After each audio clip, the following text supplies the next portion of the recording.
We were doing some research trying to work out where humpback whales go up and down the West Australian coast, and we were doing some tagging down off Augusta. While we were out there, we actually came across an entangled whale that was reported to us. The Parks and Wildlife guys came along and unfortunately weren't able to complete the disentanglement at the time.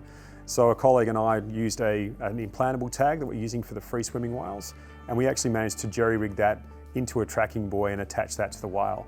It was really quite successful. We managed to track the whale for about a week before the device came loose, but I guess that gave us the concept that there is potential to develop these a bit more specific for the task.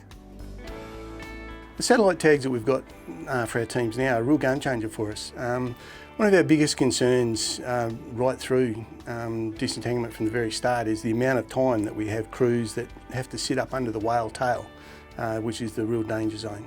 Anything that we've got that can actually help us sit back and take a breath, like the satellite tags, is a good thing. Just keeps all of our responders safe. They can get the tag on and then the whale can go. It's really important for us to work collaboratively with DBCA and the fishing industry. The fishing industry obviously doesn't go out there to catch humpback whales, and there's a financial cost to them, so we've worked really closely with them for gear modifications to reduce those impacts.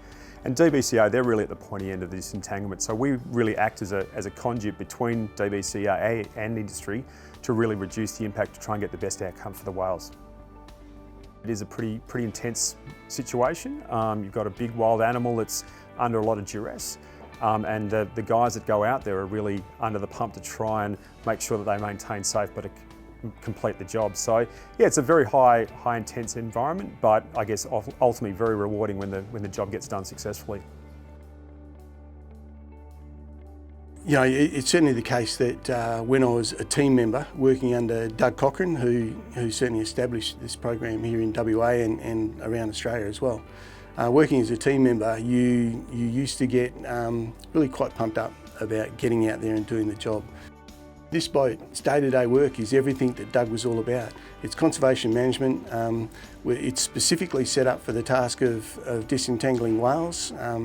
So it's a great platform to work from.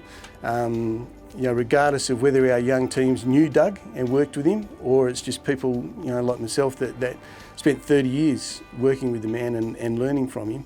Everybody has respect for the vessel because of the name that it bears, and gives us just that little bit of extra confidence, I suppose, as we go out there and do the job. We know that Doug's keeping an eye on us all, so that's always very comforting.